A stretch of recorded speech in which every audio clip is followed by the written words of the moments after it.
We're here to talk about Blue Beetle. And Coraline, she's right behind you. Yeah. Don't. It's the background's gonna be different when we start, so don't say that. Yeah, we can keep it anyway. It's fun. It's You're gonna be seeing Blue Beetle though. All right. This is tough. So Blue Beetle, it's the new film in the DCEU. Mm-hmm. It's just like there's nothing to say about the movie. I'm shocked it was number one when it came out that weekend, because I'm like, no way, Barbie's gonna beat it. I was like, it's gonna bomb, and it did bomb. It made like $2 million more than Barbie, but I don't even know if it was that much of a difference. I thought it was like I thought Barbie was like 23 million, and then that was like 25 million or something like that. Maybe. You might be right. I don't know the exact number offhand, but by a very small margin. Yeah, and it's like the first weekend with these superhero movies. Like I said about The Flash, when The Flash came out, everyone saw it that first weekend who was gonna see it, and then it had a huge drop off because movies like that usually do. There's like no audience for that kind of thing. I think maybe like an advantage after the first weekend. Sorry. A couple of advantages that Blue Beetle might have over The Flash is, one, the lead actor hasn't groomed anyone or been arrested recently. And yeah, there's no videos of them like throwing a chick into the floor. Right, yeah, that's definitely a plus. And also, I think the angle on the story is different. It's focused on a specific family unit, a Latino family, which I think is an interesting change of pace, a welcome change of pace. Yeah, I agree with that. I actually liked the characters just fine. Mm-hmm. I thought overall it was a less annoying movie than The Flash was. It's a little like kind of middle of the road. Sure. Very like mediocre in a lot of ways, but yeah, I didn't hate the movie Blue Beetle. I could see it being middle of the road. I didn't have a bad time watching it. It was honestly wasn't as bad as I was expecting.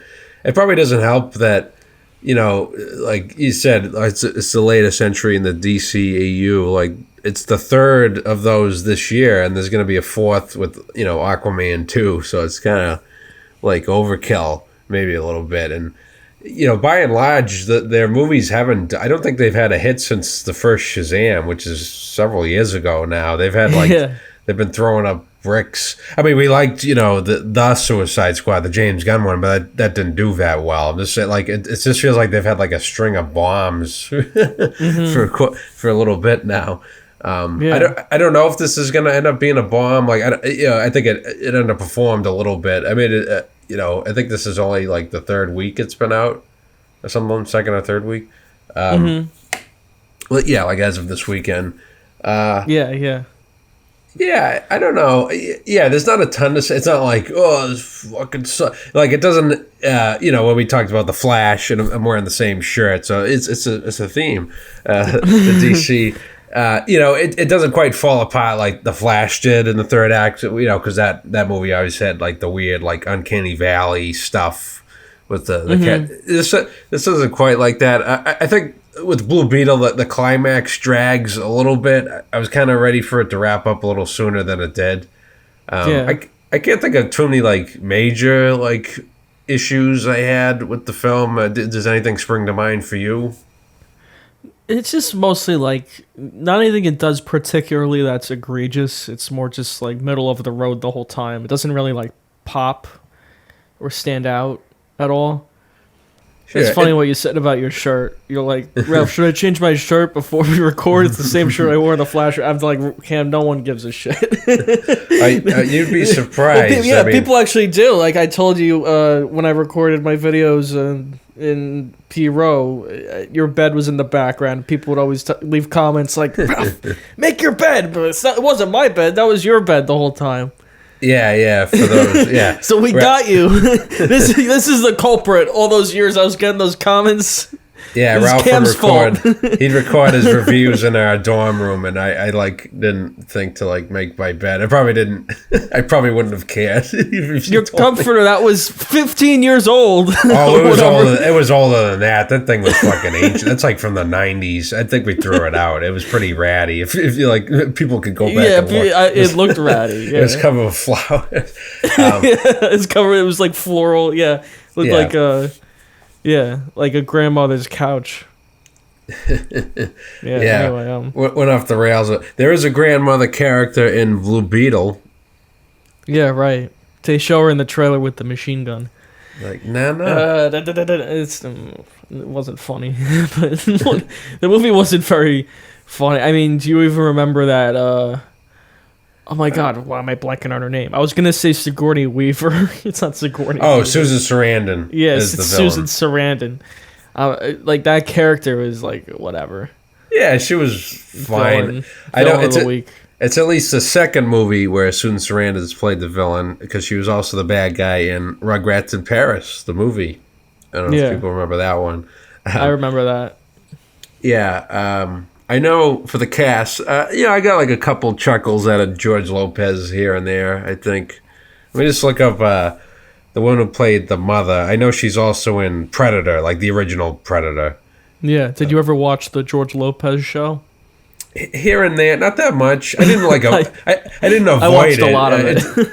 Yeah, I know that was like a popular one, like in rerun. I caught some of it here and there. It was funny enough. I wasn't like Full House, like that one I saw, like if not every episode, then like almost every episode. Yeah. Something like but they that. were on Nick at Night, so I watched Full House, and then I watched, at some point George Lopez was playing on there. And, they had like Home Improvement with Tim Allen. They had Cosby Show that Cosby, I did watch on Nick at Night. I don't know. There was how much something else too. Fresh Prince, of course. Yeah. Yeah, Fresh Prince. It used to be Full House and then Fresh Prince. Yeah, Elpidia Carrillo. I think that's how you say it. Yeah, she plays the mother. Yeah. The grandmother, Adriana Barraza. She's also in Babel, which is a good movie. I don't know. Have you seen Babel? Mm-hmm. Yeah, I've seen that. I don't know if I remember her or not. But. She was the nanny. Who is the love interest there? Bruna Marquezine. I don't think has she been in. I don't know if has she been in much? She's pretty cute, but she's pretty. Nothing that I've seen. And the main guy, Jaime, he's Zola Maradona. Sorry, I'm from butchering the names, but I think he was on. It says he was on Cobra Kai, which I've only seen like one or two episodes of. Oh, all right, that makes sense. Yeah, I thought the Blue Beetle character is pretty obscure. It's not one that everyone knows, like Batman or Superman. Like no one knows I'd Blue never heard of Beetle. him before. No. I never really heard of him either. He's in like a couple video games, but one of my roommates used to know who he was.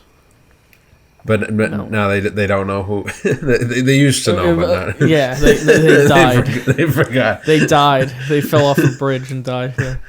Oh, They're no longer with us. Getting off on tangents. Shirts and comforters. Because the movie itself is very like, all right, well, it's not like the worst movie in the world, but there's not a ton that really stands out about it. Like the way they handled his origin, it was very average, very middle of the road. Like, it was funny to see that, he's this character. Obviously, if you got superpowers at first, you would have no idea what you're doing, and you're like, destroying stuff, like cutting buses in half or whatever.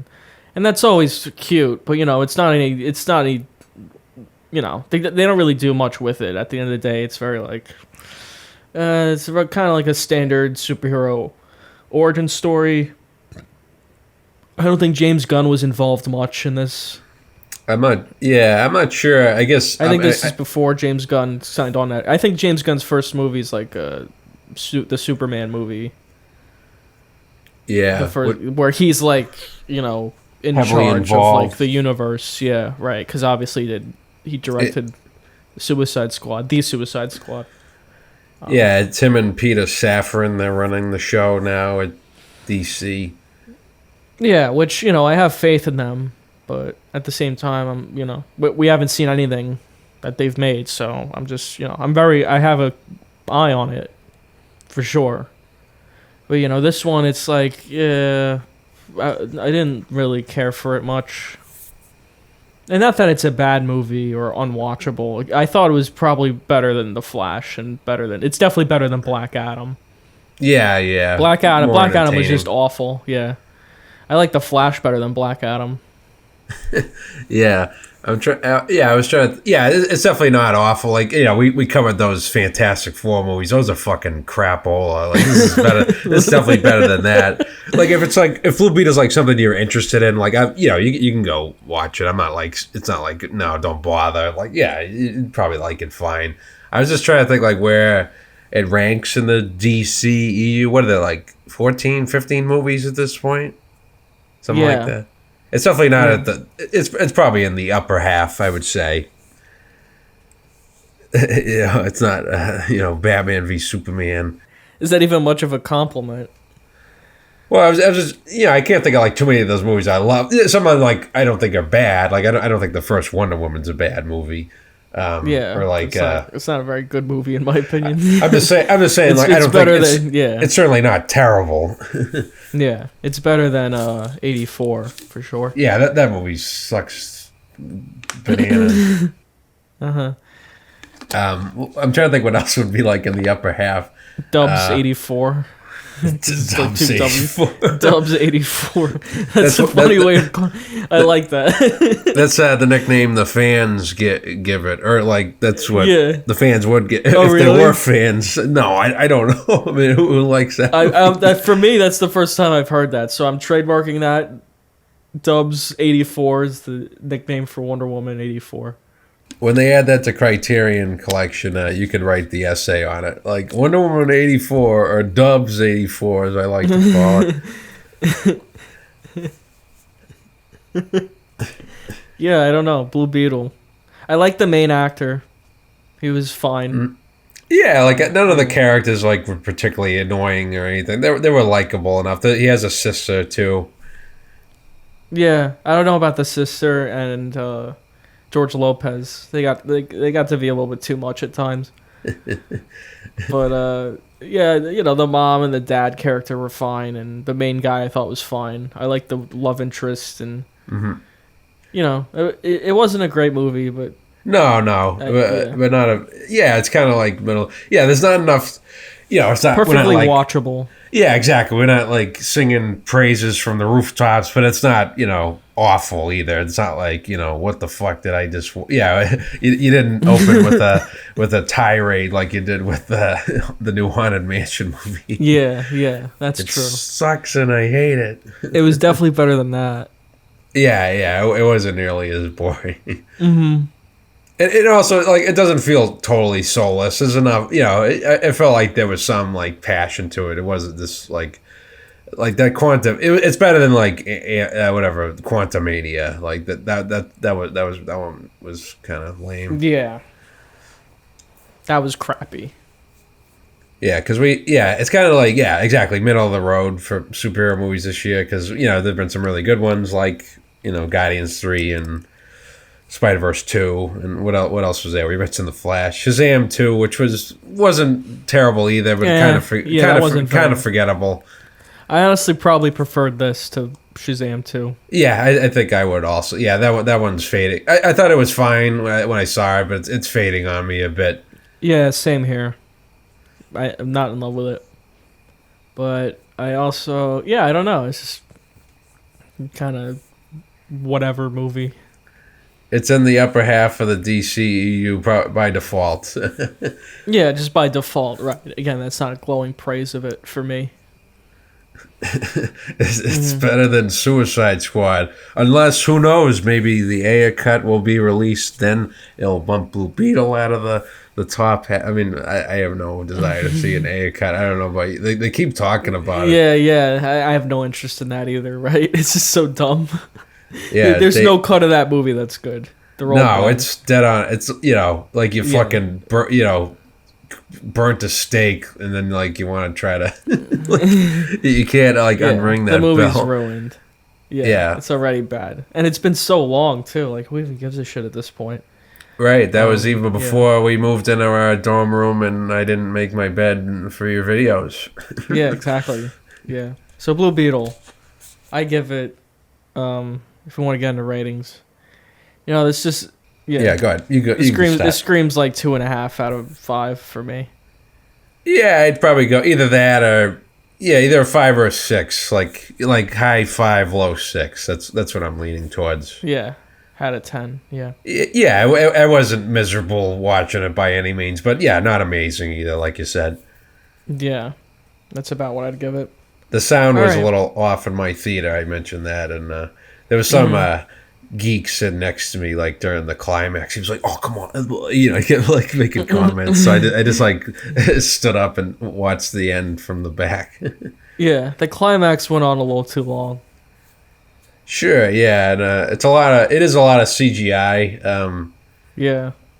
Yeah, yeah, I don't know. Yeah, I I guess we've lost covered it interest. enough. Yeah, I was definitely losing interest toward the end there. And it's not too long. It's only 2 hours, but it could have been Sure, trimmed a bit. I agree. Yeah. Every Especially movie has since, gonna be. yeah, like I wouldn't say that the action was the highlight of the movie anyway. It was like like, the characters mostly, like you said, kind of watching the family dynamic. I think it was enough of a unique spin for one of these movies. The next movie I saw in theaters was a re-release that they did of the film Coraline from 2009. I saw it with my brother. We'd seen the original one when it came out. I think I was 12 years old when that came out. The original release. Yeah. Yeah, we were both 12, I believe. I don't know Yeah. what month it came out. Maybe it was like Yeah. October. I can look it up even. Yeah. And Mike and I haven't seen it in a theater. Well, Mike hasn't seen it in a theater since. I think I had because I saw the Blu-ray, but it was seeing it again in the theater was a magical experience. Yeah. I thought Coraline was great. Like when I first saw it, and now it's like a different perspective seeing it now. I have a different lens seeing it because I'm much older now. Yeah, and old I man. really yeah.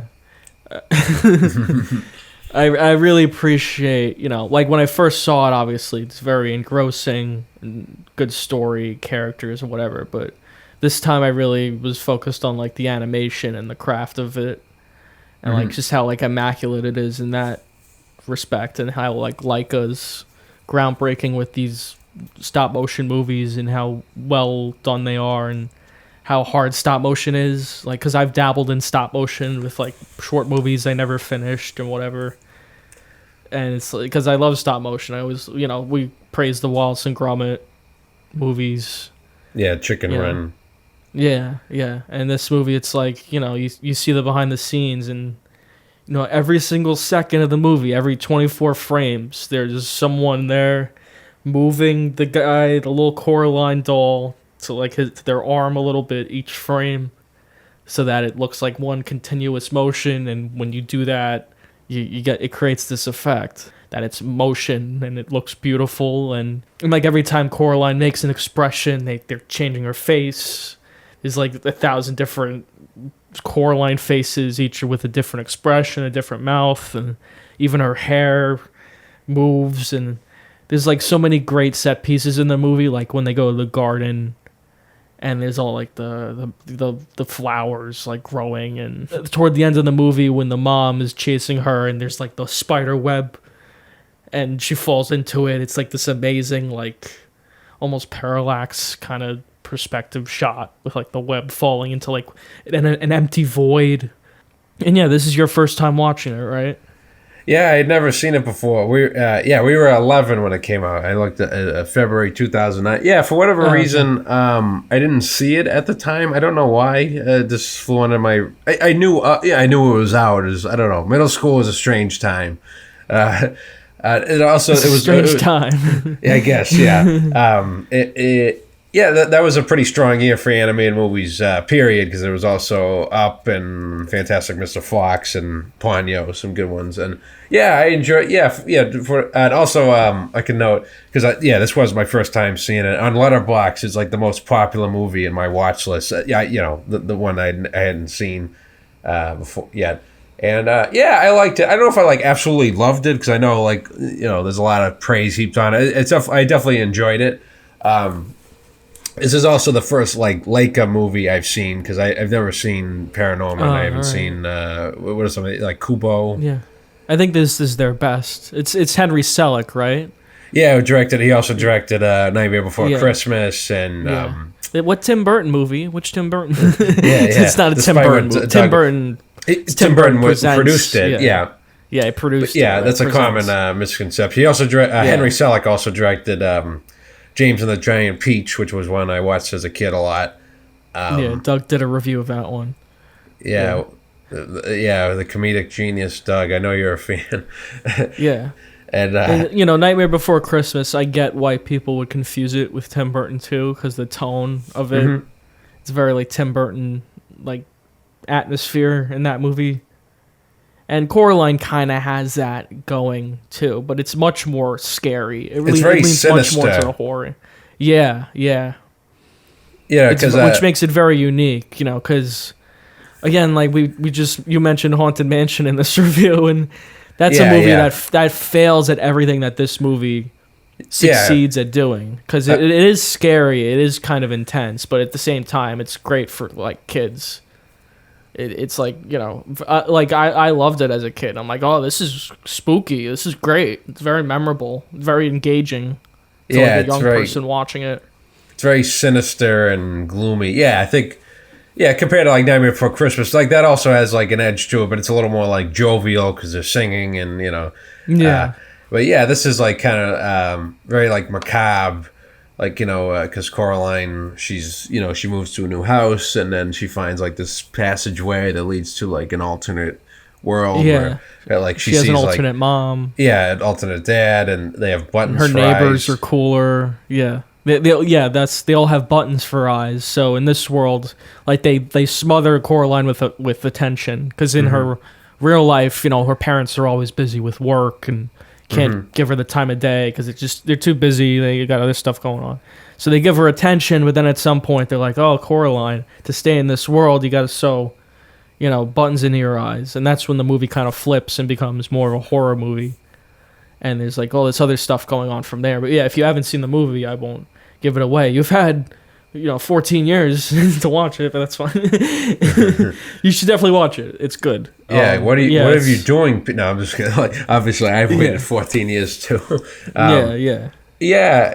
It has like an interesting pace to it because it's kind of shaggy, like for like the first half a little bit, because like you're right, like it does become like a horror movie in the second half. But yeah, for a while you kind of just following Coraline as she like, because she goes into the back and forth between the two worlds, and you see how like the two worlds diverge from each other.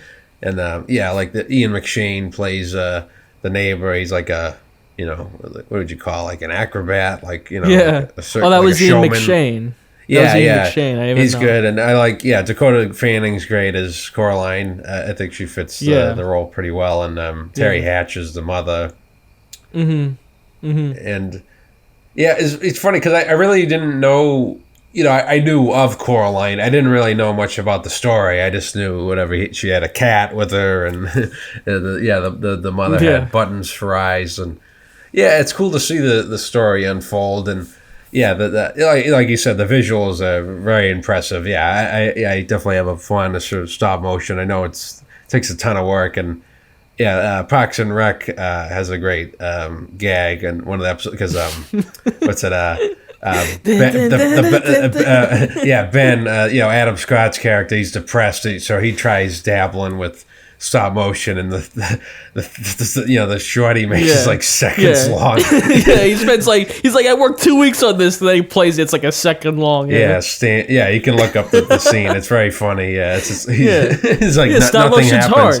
Hard. You have to take a picture, move the thing, and especially at this scale, there's like all kinds. Yeah, it's very elaborate stuff moving. Yeah, it's super elaborate. You're blending in like CGI and backgrounds and whatever, and. What's funny too, like about Coraline, is in the movie she has a friend the guy who plays the friend, Robert Bailey Jr. He's also in The Happening. You remember he's like one of the guys they meet that gets shot on the porch. Yeah, that's that guy. Yeah, I thought that was funny. Yeah, that is funny.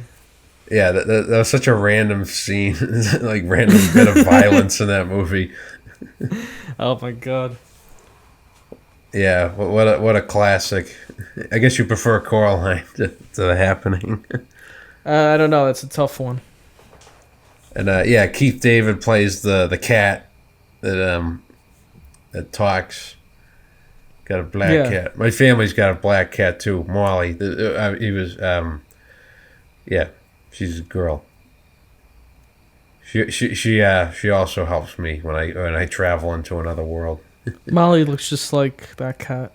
Yeah, I had my our first cat, Mittens. I had him at the time that Coraline came out. I could have watched it with him, but yeah, because he would watch movies he would hang out with me when I in the den when I'd watch movies like Come and See. I don't know how much he was paying attention to that, but I do remember he was with me. Comforting. It's got a visual. Yeah, exactly. Like you said, compared to Haunted Mansion, it's definitely.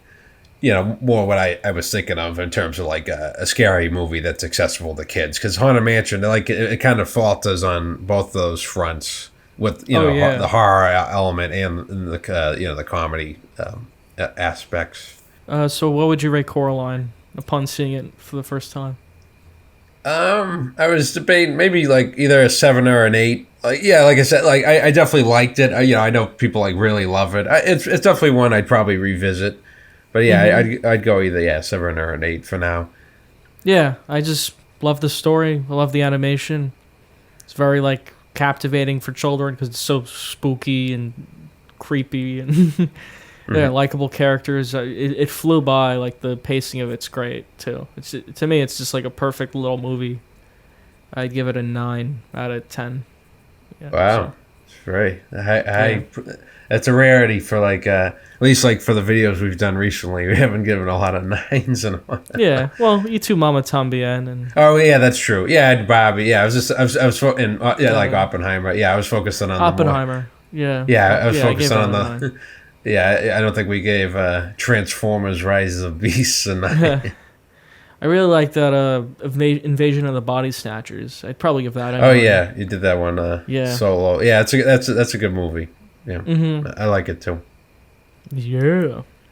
Okay. I don't think I have any questions this week, so let's just wrap up. We have all the answers in life. Yeah, we answered all the questions. So don't ever ask us any questions ever. Our opinion is it's printed and that's it. Yeah, you asked us all the questions we need to answer, and that's it. How would you rank? I don't know. The Friday what's your the top 13th 10 of the year? Well, let's see, 4, 7. It's probably actually how I'd rank them. All right, go watch Coraline. Yeah, exactly. And if you want to squeeze in Blue Beetle, go ahead. Yeah, if you're looking for something to see with like your pass, then oh yeah, that's the thing with Coraline. I thought I could use my Regal Unlimited pass to get the ticket. No, I had to pay extra. It was like $15 a ticket. Because it's a re-release. Because I saw the original. When the Spielberg's West Side Story came out, the AMC re-released the original one, which I saw with my mom, and yeah, you had to pay. I think because they wouldn't make as much money otherwise. That they kind of want the extra cash for the re-release for whatever reason. Because they're gonna be re-releasing the Talking Head, Jonathan Demme's concert movie, for the Talking Heads. Stop Making Sense. That's coming out soon in IMAX. Yeah, but yeah, I hope you gotta it's pay like the price. Taylor Swift concert movie. That might be good. That's probably good too. I don't know. We should cover that one. Yeah, we can. I'm sure it'll be. It's I'm a fan of hers. I don't know. I'd be interested because obviously I've seen Stop Making Sense, which is great, and I'm curious how cinematic the Eras movie will look. Concert movie. Yeah. and I don't know how it'll compare. I mean, how many have you seen? Many concert movies? Maybe that can be the question. No, not really. Yeah, I've seen, Yeah. Stop Making Sense and The Last Waltz. Those are great. I haven't seen a ton, but I'm sure there's some other good Are ones. those recent? No, The Last Waltz was like 45 years ago. It was filmed. That's pretty recent. Depends on how you look at things. I think they filmed, that was like the Thanksgiving concert, like 1976. The leads, Robbie Robertson just died from the band, because that was Scorsese directed Last Waltz, and him and Robbie Robertson worked on a lot of Scorsese's movies in the music department, like Departed and Wolf of Wall Street. That's right. That's right. That's the Scorsese one. I don't know. I couldn't think of it. Is that recent? Is that a recent movie? So you're telling me the black and white stuff in Oppenheimer was real?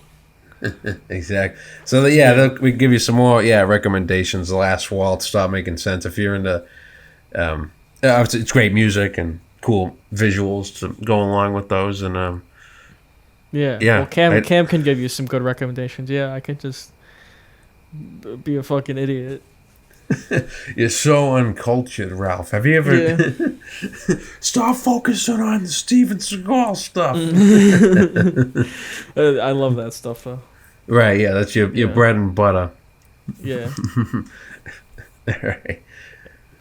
Your partner's been working a dope caper. Whatever he said. Your dope caper. I was not born at night. I was born on a bright sunny day. Fuck that guy.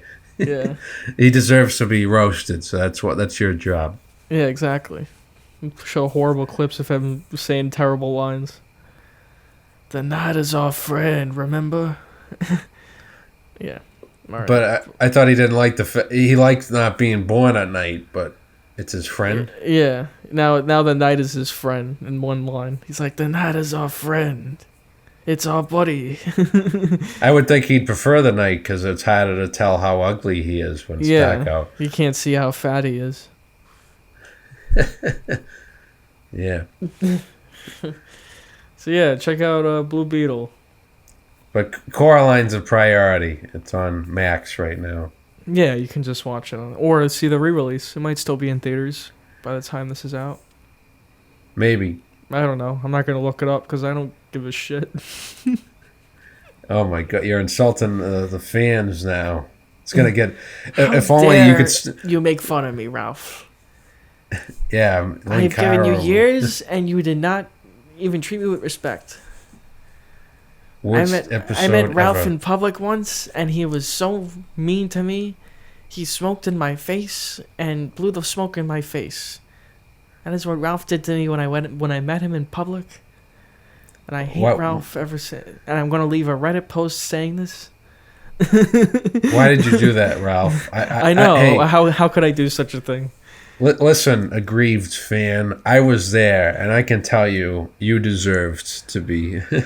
Listen, copy insulted and by paste, Ralph. Copy pasta bot. Fuck Here's you. a man who would not take it. Here's. Yeah, fuck you. Now I'm actually gonna do that in real life because no one will believe it. They'll be like, "Oh, it's just a copy pasta." But no, now I'll actually do that in real life. What? Copy pasta? That's like some internet thing when like you just copy and paste. Like there's this one where people say they're like in a SEAL team. And so like you just say like, it's just like a thing people write. Like, look, like when you leave a comment on something like, look, I'm a SEAL team member and blah blah blah. Like stolen valor. Online. Yeah, it's like a valor. fake. Yeah. It's like a fake story you make up about someone, but it's like clearly fake because it's like copy and pasted 1,000 times on the internet. There's been a few written about me, but I think that one wasn't written about me. I saw that written about someone else. Like the whole like cigarette thing, like blowing. I'm not gonna say who I saw that about, but like the whole like he met me and then he blew smoke in my face. I'm like, I don't believe that. Yeah, it wasn't written about me, but not me. But I saw it written about someone. I'm like, I don't believe that person would do that. But okay. I ran into Humphrey Bogart at a GameStop once. He was so rude. It's like that. It's like that. Man, that Clark Gable, he spilt my drink when I was sitting at Panera. What Yeah, a jerk. you're good. You should write copy pastas. Yeah, we'll cover that more next time. All right. Bye bye.